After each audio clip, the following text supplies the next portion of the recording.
And everybody's all crazy in this building today, which fascinates me, of course, as a bit of an outsider with your little silly little fantasy leagues and sports talk in the hallways and all that. It's amazing. We talk sports here. It's absolutely crazy. I go into one office, they're talking sports. I go into another office, they're breaking down schedules. I go into another office, they're talking about keeper leagues. I go into another office, like, shut up. Anyway, good afternoon, Big Mac. How are you, kid? What's up, Craig? Friday. Yeah, that's funny. We've made it. You and Evan Roberts are very similar in one regard, and I find it bothersome and objectionable, if I may. Yeah. And I say this with love, as you know, and caring. I know it comes with love. Like, you guys are so worried about no baseball in 2027. And I said this to you before the show. I think you'll agree with me and tell the audience that I did that. Mm-hmm. Like, why are you guys so worried about no baseball in 2027 when we have an entire season right in front of us right now that is literally about to get started? Pitchers and catchers, position players showing up. I saw Gerrit Cole hit 96 on the radar gun today. He's even incorporated the over the head. He's got a new windup. He's got a very beard. excited. He's got a beard. Yeah. I am looking forward to this year's baseball I walk into the office today, and I get here a few minutes after you guys because I have another job, obviously, in the morning. Mm-hmm. And I walk in, I walk in on a conversation. Oh, it's going to be a train wreck. Oh, I saw the story today that, baseball's withholding a couple dollars from the national TV deal so that every team's got a war chest of $75 million when baseball gets shut down a year from now. And you guys are, oh my God, what are we going to do? And I'm like, time out, fellas. I'm like, we have a baseball season that we're about to start right now. And you guys, it's not just you. It's you, it's Evan, it's Tony Gallo, it's Anthony Gallo, it's Biggins with Evan and Tiki, it's Pete. And I'm saying to myself, you guys are already worried about something that is a year plus away, and we've got an amazing baseball season literally about to start, like, right now. Mm-hmm. Let's enjoy what we have. I am going to enjoy what we have, but there was a couple of articles written, Jeff Passan of ESPN, Evan Trellich of the Athletic. Like, it feels like I said to the commissioner when he sat right here, it feels like this is the battle for the salary cap. It is. And so what? It's logical. That could mean no baseball. No. Some numbers have been brought out, reading a bunch of stories. I'm nervous about the fight. Okay? Can we just stop for a second? I care about baseball. Can we stop for a second? Yes. You are worried about something that in a worst case scenario is 14, 15 months away. You have a baseball season that is a lock, is going to be played this year. March 25th, the San Francisco Giants and the New York Yankees are playing a baseball game. That is a lock. That is happening. Yeah. March 26th, every other team will play a baseball game. We will have March, April, May, June, July, August, September, I know the months of the October, year. And hopefully, fingers crossed, a game or two in November.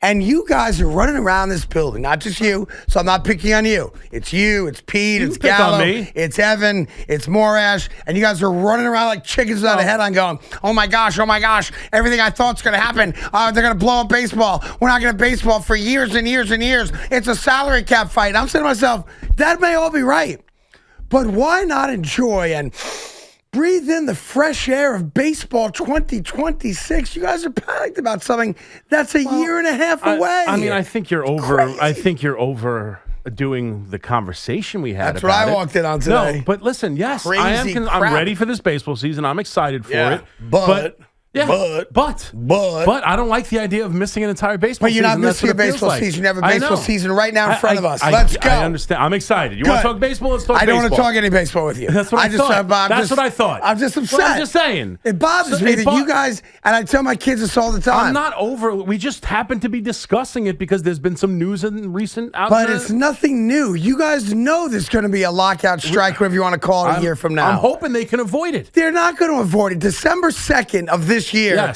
they're going to shut everything down, and we may not have baseball next year, which to me means that you should do everything in your power to squeeze every bit of juice out of the baseball season you got.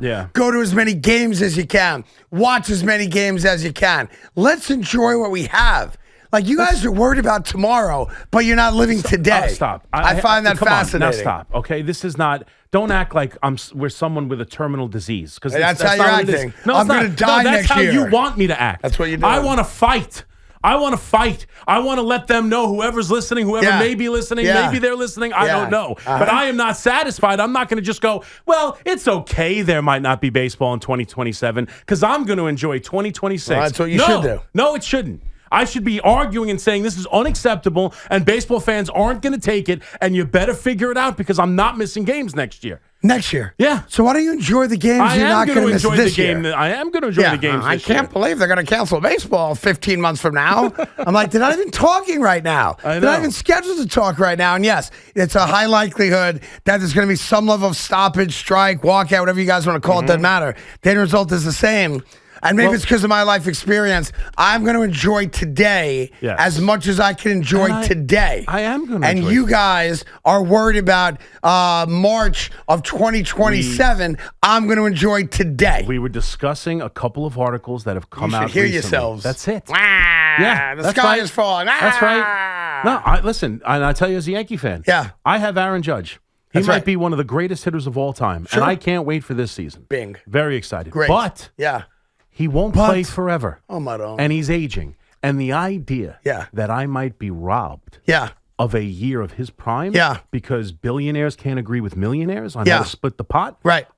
Because the Pittsburgh Pirates and the Tampa Bay Rays. Sure. Because those teams don't want to spend money. Right. Like, I'm going to be pissed. Yeah. So wait till it happens to be pissed. It's like, did I open the show talking about this? I had to bring it up because it's annoying to me. When I come into work in a good mood and you guys are all sad sacks, I can't believe we're going to lose baseball 15 months from now. It's you weren't alive during the Cold War. I was. It'd be like, I was alive during the Cold War. It'd be like every day waking up going, I know I have today, but I think tomorrow the USSR is going to drop a nuke on us. So I'm worried about that. Live your life, man. Okay. Enjoy yourself. Listen, and all right. You know who's having a great day today? You make it sound like I'm under the desk in third grade. You got your head between your legs. You got the wooden desk on top of you. Your teacher's going, right. I'm going to show you a movie called The Day After. It's going to suck. All this is you not being able to acknowledge the great triple-double we saw last night from LeBron Oh, you want to go there? You want to go there? I'm waiting for you to go there. So I just thought, let's just, we're avoiding it by talking about this baseball I was going to talk about how Woody Johnson's having a great day today. We can talk about Woody Johnson. But since you brought it up. No, let's please. Since you brought it up. Let's wait. You want to wait on that? Let's wait on LeBron. Oh, I got a whole thing for you on that. I'm sure you do. That selfish Pat standing clown. That's all that was last night. I could not stop laughing and thinking of you. I have to admit, I didn't stay up for the whole game. But him dancing prior to the game, which is weird. Weird. He's a weirdo. He goes, and he acknowledged after the game he's a weirdo. I'll give you the LeBron thing real quick because I know people are very upset with me. Yeah. And I have all these people, like some guy actually was trying to convince me to kill myself today. Well, like no joke, over a sports opinion. So it's the first time I've blocked a guy in a while. Yeah, I'm like, come on, man. Like, say you could disagree, take shots at me, but like to telling me that I should, like, he wished I jumped off a chairlift when I was, in a bad place. Oh my God. That I should have done that over a sports opinion. What's wrong with people? Fascinates me, right? In any event, neither here nor there. Here's the LeBron thing, and it played right into what I said yesterday and every other day I've talked about LeBron James. Last night was not about can we beat the Dallas Mavericks. Last night, and I proved this to you because I have tangible evidence of this. No Cooper Flagg playing last night. You obviously know my take on it, that LeBron was afraid of playing the Spurs, which is why he didn't play against the Spurs. And he wanted to play against a team that is weak, had nobody playing, and it's an easy W. So I would just ask you a simple question. If everyone told me yesterday, I think you were part of this too, well, wait a minute, he's got a bad ankle. His ankle's bad. Can't play on a bad ankle. He's 41 years old. Then I would ask an obvious question. If we're concerned about his ankle, with 3 minutes and 25 seconds to play, and the Lakers up by 16, why is he in the game? Oh, and I'll do you one better. With 3 minutes and 20-some-odd seconds to play, and the Mavericks miss a shot, and Austin Reeves goes up and gets a rebound, why is it that he got yelled at, and why did Gerrit call a timeout so that people could tell Austin Reeves, no more rebounds, you stole a rebound from LeBron, and he's one away from a triple-double? They called a timeout. Up 16, 3 and change to play to tell Austin Reeves, let LeBron James get a rebound. And then as soon as he got a cheap rebound to get the triple-double, they called another timeout, and they subbed him out of the game for his son. So don't tell me it's not about stat padding, and it's about let's beat the Dallas Mavericks. The game was over, and LeBron with a bad ankle is on the court with 3 minutes to play, up by 16, begging to go out there and get a triple-double. And then when he goes to the bench, when he gets subbed out, and I've seen, you guys have all seen this online right now, he says to whoever's sitting next to him, talking about Hayes, where he grabbed the rebound away from Hayes, who had box out position. He goes, and I'm paraphrasing here because there's some dirty language in there, I told him to get the F out of my way. I want a triple-double. So, stat padding clown is what you got last night. Is it impressive that a 41-year-old can get a triple-double? Sure it is. Stat padding clown, period, stop. What about beating the Mavericks? Yes, it was. No, it wasn't. It was until it wasn't. It was until it wasn't. That's fine. They went into the game up with 16, 3 minutes to go. Why is he in the game? Stat padding. Thank you. And then we can move on from that. Okay. All right? I'm not going to argue that one. Thank you. I don't know how anyone could. So that's my LeBron thing for the day. Okay. Now, Woody Johnson. Yes. And I know we're kind of doing a lot of things all at once here, but that's the way it goes. It's Friday. I'm having a good time. All right? Mm-hmm. Woody Johnson's having a great day. Woody Johnson got a big win today. Well, yeah, first big win as a Jet owner in a long time. Yeah, so if you don't know what happened, it's been a good little bit for him. You know, he usually doesn't like when the Giants are in the media. Yeah, he's not minded though. Right, well, Steve Tisch is associated with Jeffrey Epstein. Yeah. I'm not. That's a win. It's a win. Okay, so as you know, every year NFL players are handed a piece of paper towards the end of the year, and they're asked to grade their own franchise on things like the type of food they offer, the weight room, the recovery room, the training staff, the facility, all those things. Yeah. Like if you and I were asked to judge our work environment. Right. What's the studio like? How's the temperature? What's our office like? And all that kind of stuff. Encapsulating stuff of how a business and a team is run. It is not a Jet thing. The NFL doesn't officially do it, but these guys are given questionnaires through the NFLPA so that maybe we can improve upon things. So, for example, the last couple of years, the Hunt family in Kansas City, despite being the best football team for a decade now, they got an F. And the reason the Hunt family got an F is that the guys thought the locker room was minor league compared to other NFL locker rooms. And, they gave them an F. So that's a Super Bowl champion team, right? 3 Super Bowl wins, 5 appearances this decade, and they got an F. Woody Johnson also got an F, all right? So Woody Johnson was upset that the players were allowed to publicly ridicule him as the owner of the Jets, okay, because he's sensitive and insecure about it. So rather than become a better owner and try to build a better team, he filed a grievance with the NFL against the NFLPA. A number of other owners joined him on the grievance, so it's not Woody alone, but he was the driving force behind trying to stop players from publicly grading the owners of the NFL. The fact that it's even important to him, and he's that insecure about how the 53 men on the New York Jets would grade him based on what they offer the players outside of football, is enough to let you know his head's in the wrong place. 100%. But they filed a grievance, all right? And the NFL today announced they won their grievance. An arbitrator came in, took both sides of it, read the collective bargaining agreement, and there's a clause in that agreement that prevents NFL players from besmirching the shield, the NFL logo, from making the NFL logo less valuable, looking bad, public contempt, any of that kind of stuff, right? So let this sink in for a second. The NFL, the owners, fought against the players' union because the players anonymously fill out a sheet, and then the results of that vote or that sheet are made public about the grade the players, the employees, give their employers and bosses. And the NFL doesn't want any negativity, any criticism of their 32 owners. So they fought that, and they won. Because in the collective bargaining agreement, you're not allowed to attack the shield. So I want this to sink in for a second, okay? A player on the Jets saying, man, I wish we had a better weight room, which was not a complaint of theirs, but I'm just using that as an arbitrary example. Yeah, you're right. Well, Woody Johnson and NFL owners were offended that a player might be critical of the weight room or the type of food the Cincinnati Bengals serve. That was one of the complaints, that they give us lousy food. They're always at the bottom, too, the Bengals. Right. So. So I'll let this sink in for a second. The NFL owners and Roger Goodell had a bigger problem with players grading them objectively and honestly, and don't have a problem with Steve Tisch cavorting with Jeffrey Epstein.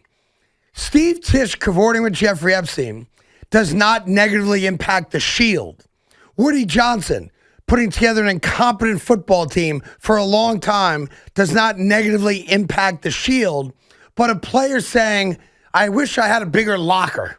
I wish that I had a cold plunge. I wish that you served me carrots and broccoli instead of carbs. I'm making all this up, of course, right? I got you. That's a problem for the insecure, sensitive NFL owners. And an arbitrator said, you guys are right.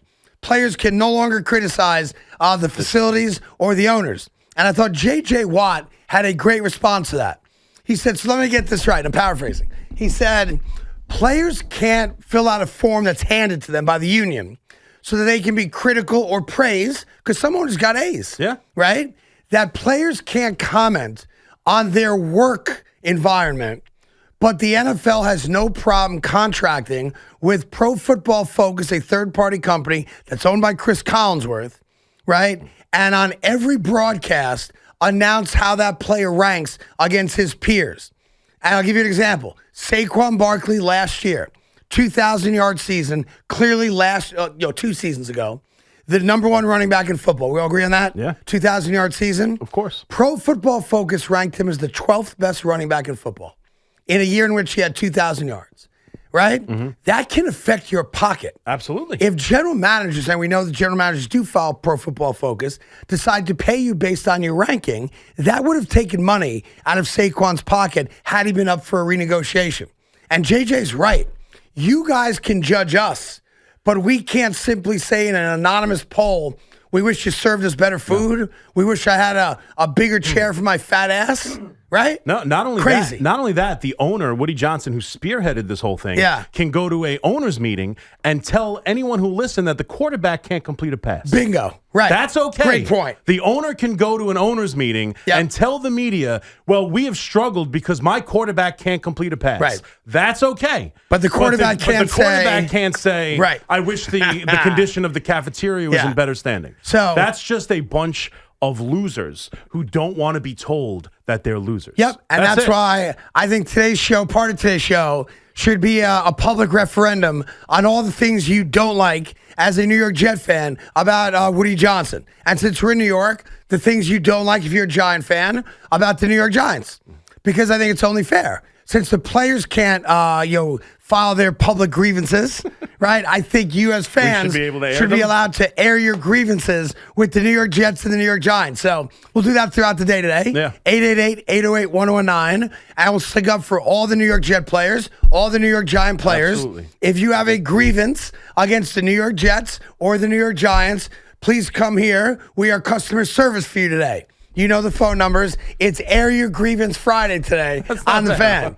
And the Tishes and Mowers and Cokes and Johnsons are going to have to sit back and listen to it because I don't give a rat's ass about the NFL Shield, nor am I contracted to protect it. Truly, how petty is that? It's ridiculous. No one's even put a name to it. It's an overall assessment of how the players feel you're doing the job. It doesn't affect the Shield. Nobody's not going. You're not taken out to the principal's office. Like, do better. That's it. Do better. Acknowledge it's an opportunity to view yourself. But they don't want to. Rudy Johnson doesn't want a mirror. No. He doesn't want anything to be able to look like. Right. He doesn't want any introspective. Because he got an F. Because he got an F. He got an F and he failed. The Jet player said, you suck as an owner. And he said, you get an F. I got enough crap to deal with. I don't need perception that my players think I suck. So let's end this. I agree. It's so like, you're a multi-billionaire. Yeah. So the players said they don't like you as an owner. All right, I'll go check what their complaints were. Like, I know in Cincinnati they complained about the food. Mm-hmm. Now, look, I know there's some people out there going, we pay you millions of dollars.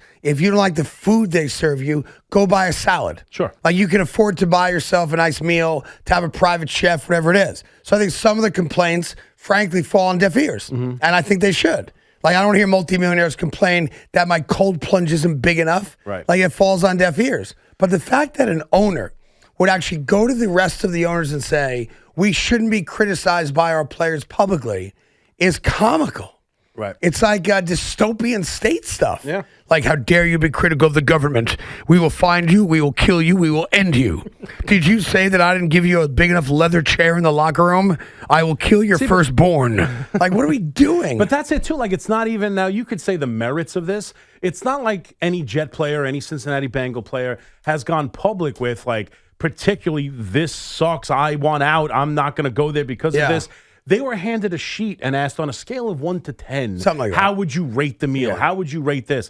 Like, it's not necessarily someone going to management going, we're on strike. One team because, did. The only team that did were the Chiefs. Yeah. Because the Chiefs were like, we just won another Super Bowl a couple years ago. And they were like, look at our locker room. It's embarrassingly bad. And it was at the same time, apparently, the Hunt family built a 3-bedroom, like $5 million apartment complex inside Arrowhead Stadium, like lap of luxury type stuff. Sure. And the players are like, dude, like, we've been to 5 Super Bowls this decade, and look around. It's like it's 1978 in here. So they did, kind of publicize what their complaint was. But I'm trying to figure out, to be honest, what the Jet player complaint was. I've been in the Jets facility many, many times. I've eaten at the Jets facility. And, again, I'm not an NFL player, obviously. I don't know what the hell you could complain about from a facility standpoint. Matter of fact, I think the New York Giants would have a bigger complaint about their facility than compared to the Jets. Florham Park is awesome. I mean, they've spared no expense at Florham Park. So if they give Woody Johnson an F because he has not built a good football team, that's a deserved F. But I can tell you that what they offer the Jet players over there from a facility standpoint is badass. Like, compared to what the Giants have, I think the Jets complex blows the Giants away.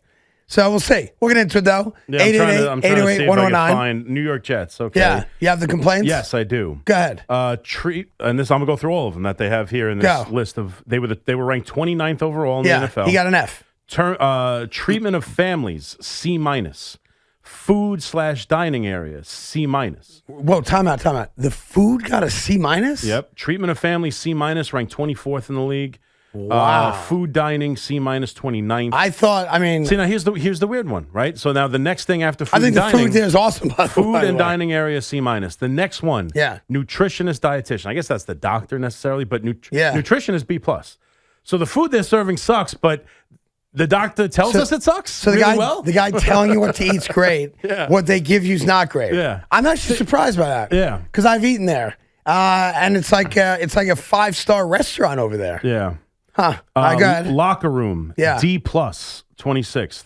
Training room, C. Training staff, C. Wow. Weight room, C+. Strength coaches, B. Team travel, C+. Head coach. Team travel. You travel on a private charter. Yeah. Head coach, B. And then here is ownership, F. 30, so they don't 32nd. But they don't give you. They don't specify what about the ownership sucks. I mean, no, not really. And it got an F and it's ranked 32. So, like, I don't know. There's obviously gratings, the amount of people who voted C-, whatever. Yeah. But you got the Giants there? I just opened up a list that had the 10 worst. I don't know if the Giants fall into that. Got it. All right, we'll find it. I'll find it, though. But yes. All right. So, ownership's an F, they don't say why. I mean, they've paid everybody. Checks don't bounce. No, but ownership was an F. I wonder what they want in the weight room. Like, I don't know if you've ever been to the Jet weight room. I have not. It looks like a Life Fitness. It looks like as nice a weight room as that exists.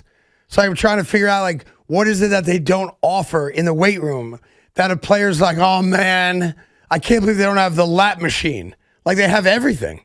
That I've seen it. The condition of now, it? Now, the cafeteria where they eat, I mean, that's kind of a basic cafeteria, but, I mean, you're not at LeBec Finn. Like, what do you think you're eting? You're not having white tablecloth service. Look at this. We've turned the argument. Now we're killing the players. No, I'm just saying, I'm fascinated by that. I think it's a unique discussion in one aspect. Yeah. Where, like you said, it's going to fall on deaf ears. Do I think this list is overly valuable? I don't know. I think this probably if you take it to heart, if you take and it you to make heart, changes, and I guess I think that's what it should be. Yeah. It's an opportunity for the owner to see how the players view him, and maybe take a discussion and say, okay, like what you just said. Hey guys, come here. You guys ranked the food and dining area a C-. So you ranked the weight room a C+. Like, What about our weight room don't we like? Yeah. Like that's what it should be used for. Instead of, I don't care what they have to say. This makes me look bad. Yeah. Put an end to So it. shut them down. Right. Right. But like I agree with you. Do I know why they're ranked C+ or whether it's fair or not? I have no idea. Yeah, we do the same thing here at the Fan. Yeah, the annual report card. I'm not sure if you want to you reveal your grades, but since we're on the air, you're going to. Okay. So the first thing we were asked to grade here at the Fan is your office environment. What did you give that here at the Fan? The office environment? Office environment. Well, I mean, in the moment we don't have an office, so I gotta go C- at best. C-, okay. C- at best. Relationship. Well, I'll go next. You go first. Oh, okay. Relationship with your boss. This sounds like, we're out of time. We got a break here. Well, if you don't hurry, Okay, yes. all right. Relationship with your boss. A+. Yeah. A+. A+. I have a great relationship with the boss. Okay. Studio comfort. Studio comfort? Yeah. Solid B. B for you. Like just the studio? This B. is our studio, kid. Solid B. Solid B. And coworkers. Oh. F. No, I'm just kidding. Solid B+. B+ for the coworkers. Yep. Okay, got it. Petey, coworkers, what's your grade? I'll give it a C. C. As soon as I get a name, I might move up. Office comfortability, good. I'll give that a B-. B-, okay. Relationship with your boss. Which one? Whoever you did the Whoever you think is deem your is the boss. boss. Yeah. I'll give it A++. A++. I think he thinks I'm the boss. And studio. That's a C+. C+. All right, not bad, guys. 888-808-1019. He's telling me I got a break. We got a break right away. That coming. So get all your calls. You can grade Woody and you can grade the Giants owners as well to let them hear directly from you. We got the LeBron stuff, of course. We got baseball not being canceled this year, which is fun.